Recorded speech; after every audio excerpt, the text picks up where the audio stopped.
All right, hello. Welcome back to day 5 of the time management training. Okay, here we are. I'm excited to be with you.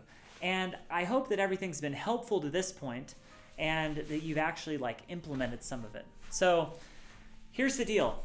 Every single week, the most important thing that I do to organize and plan my life is I sit down for the 2 hours and I go over my priorities on my week. This is where I do a deep review of my Trello and all the tasks that I have to get done.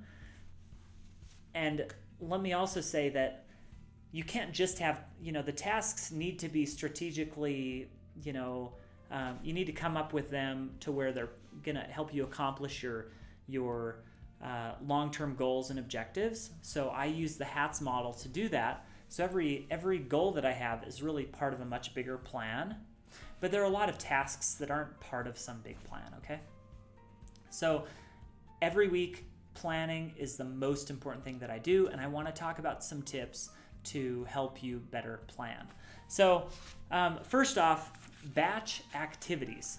If you have email, for example, and we're going to talk about don't do's. Seems like a great time to do it.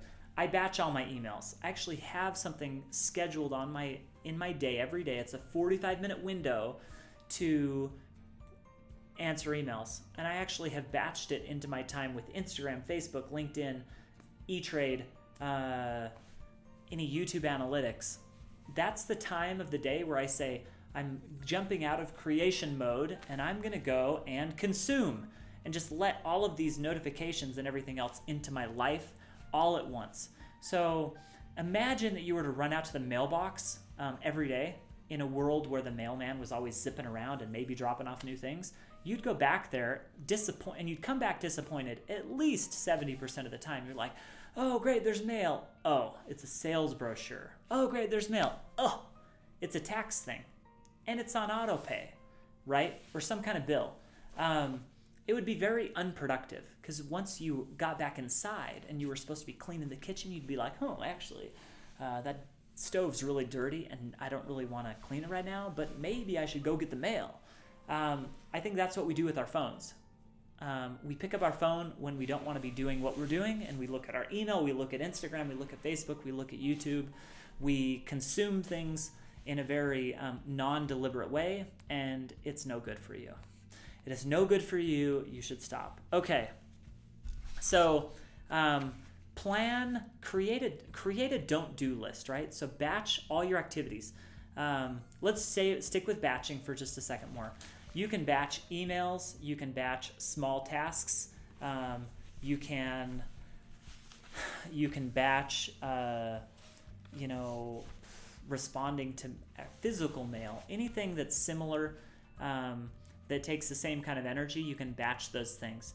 You can batch your phone calls while you're driving, for example, or if you're being driven around or whatever, if my wife's driving.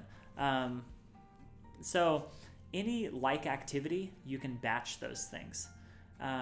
Super helpful. So also, let's move to the next thing. You can create a don't-do list.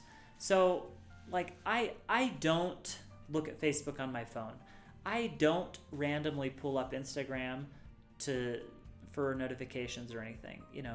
I don't look at LinkedIn on my phone. I don't check my email throughout the day. I look at it and I take care of the things. So create a don't-do list. What are the things that when you're doing them, you're like, this is just not very productive?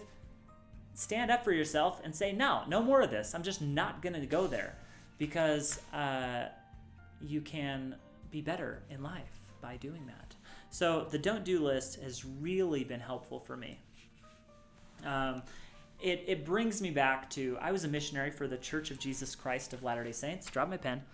And while I was there, we had a little white book, a white handbook we called it the White Bible. It was a guide for missionary conduct. And over 70,000 missionaries were out at any given time, and they all were managed and governed their behavior was managed and governed by this little white book. It said things like, get into the apartment by 10 o'clock every night. Don't go to nightclubs, whatever, all these funny things, right? But that really helped people accomplish their goal and do the missionary work. So I've always craved that sort of structure in my life, and for that reason I've come up with my own set of don't do's as well, and it's been really helpful. So let's talk a few other time management tips. Have a time set on your calendar to plan every week, and you have to have this time. If you're not looking forward to it and you just can't get the discipline up, then plan something that you really like. I love watching movies, so plan to just watch a movie that you really enjoy on your second monitor while you plan. That's better than not planning at all, and it will keep you glued to your desk. Because there are times where we're just not that motivated. You need to plan breaks. Make sure to plan exciting things through your week that you enjoy so you can stay on and excited the rest of the time. Nobody can be on all the time. So you need to plan exciting and fun things throughout, because if you're always doing boring stuff, then you're going to burn out. All right, so the last thing is logistics. So, and really just the dry run element of this. So every week when I'm done with my plan, I walk through Monday. I say, okay, when am I going to wake up? 5 a.m., right? Well, when am I going to go to sleep on Sunday? Every day starts the night before, and if you've got kids, it starts the night before at like 5 p.m. because you need to get ready and you need to get your kids bathed and you need to get to bed at a decent hour, right? So if I'm going through my day, I say Sunday night, I'm going to go to bed at 9 o'clock. Okay, we're going to start having dinner at 6 so I can do all those things. Then Monday, I'm doing that. Oh, I've got a meeting at 8 o'clock. Okay, when am I going to eat breakfast? When am I going to shower? When am I going to work out? You just run through, okay, I'm meeting this person for lunch. I've got a drive for 20 minutes at that time. Oh, look at my list of phone calls. Oh, I could call that person there. Okay, cool. I'm driving here, I'm driving there. Ooh, that's going to be a long day. It's going to be really busy. Let me plan something that is not so mentally demanding for that hour. Okay, great. I get home at 4:30. What are we doing that evening? I plan and I walk through every day. Okay, Tuesday. Ooh, I've got something really early.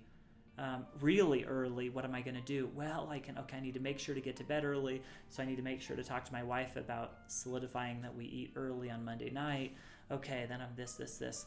Walk through every single day. And it probably sounds like a lot of work, but it'll be worthwhile. And if all of your to-dos are planned into the week and you have 2 hours set to plan on Friday, so you know that everything that you add to your list through the week that you're not going to do this week on your Trello, in your Trello list, everything that you add will be taken care of. Then while you're going through the week, you know that as long as you just stick to the plan, that everything's going to be great. So when you go home on a Tuesday night and you're just sitting and playing with your kids, you can be present with them because you know that everything that you need to do is sorted out and it's in a system. So get a system and start to use it. And it's really going to make you so much happier, especially as a really busy business owner, but really just as anybody that has 24 hours. And it's all of us, right? So there you go.